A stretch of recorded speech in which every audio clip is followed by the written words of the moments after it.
ఒకసారి ఆలోచిస్తే నేను పవన్ కళ్యాణ్ గారు బీజేపీ ముగ్గురం కలిసి ఎన్డీఏగా కూటమి ఏర్పాటు చేశాం.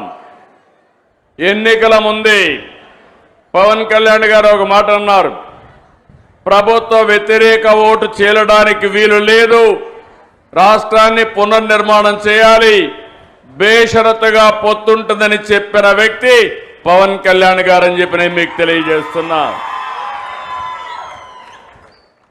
అన్ని ఆలోచించుకుని 3 పార్టీలు కూడా మేము ఒకే మాట చెప్పాం, రాష్ట్ర పునర్నిర్మాణం జరగాలి. మీరందరూ కూడా 5 సంవత్సరాలు చాలా ఇబ్బందులు పడ్డారు. నేను అడుగుతున్నా ఇక్కడే వాళ్ళని, 5 సంవత్సరాల్లో ఎప్పుడన్నా నవ్వారమ్మా మీరని అడుగుతున్నా. ఇంట్లో అయినా ఆనందంగా ఉన్నారా అని మిమ్మల్ని అడుగుతున్నా.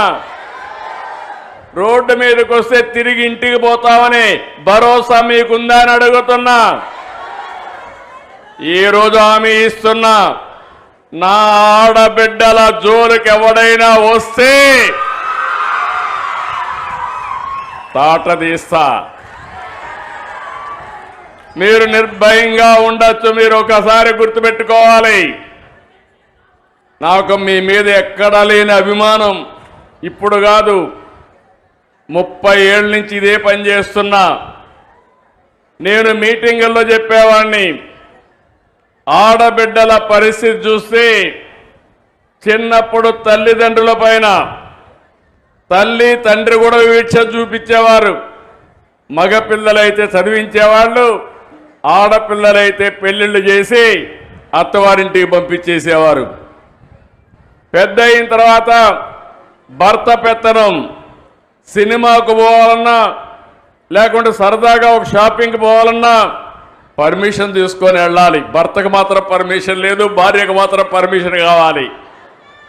ఆ తర్వాత మీరు ఆలోచిస్తే మీ కడుపులో పుట్టిన మీ బిడ్డలు పెద్ద అయిన తర్వాత నీకేంది తెలియదులే, నువ్వు వంటింట్లో ఉండు అని చెప్పేవారు.